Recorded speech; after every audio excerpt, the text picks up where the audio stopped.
Thank you.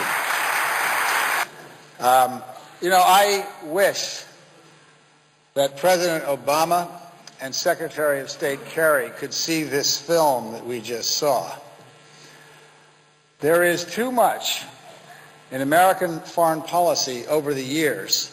There are too many times where we have forgotten that among the machinations and the working around and diplomacy, that there are real people involved. And the extraordinary courage of the people we just saw are what should be motivating the President and the Secretary of State as they sit at the table with the people who were responsible for the murders of the people who we just saw on that film. Madam Rajavi, it is an honor to be here. Thank you.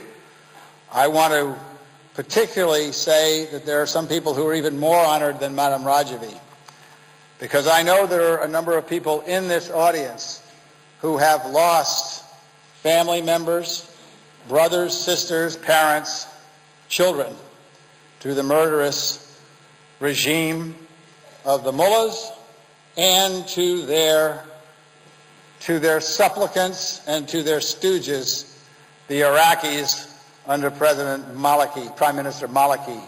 When will Americans learn that defending people who do not have our values and making alliances with them will undercut our country in the long run?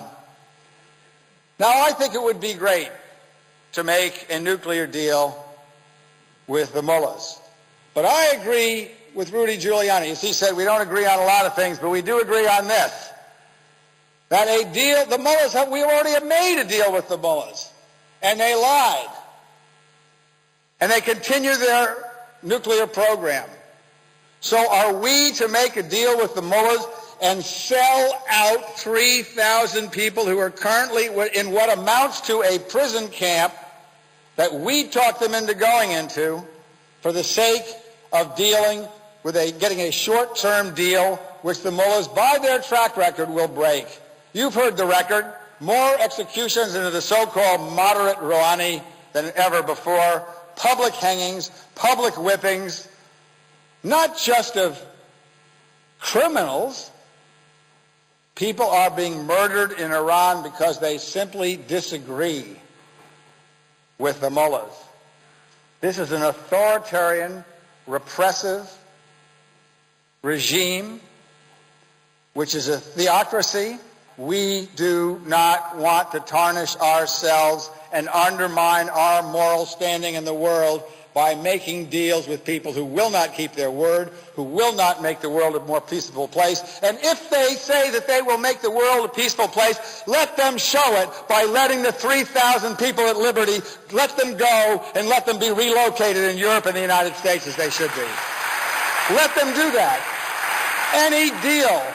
Any deal that we make with the mullahs must be, part of that deal must be the freedom of the people at Camp Liberty, which the United States of America, in writing, promised 10 years ago to uphold.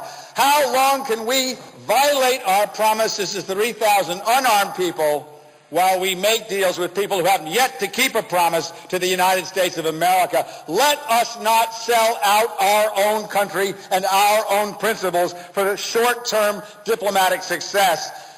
Secretary Kerry, President Obama, there is more at stake here than simply a nuclear-free world. There is more at stake here than a regime change in Iran. What is at stake here with the lives of these 3,000 people is what kind of a nation America is. It has been 10 years since our commanders in the field signed a paper which 100 people in Ashraf and Liberty have had in their possession at the time of their execution by Maliki and the mullahs. When is my government going to stand up for American principle?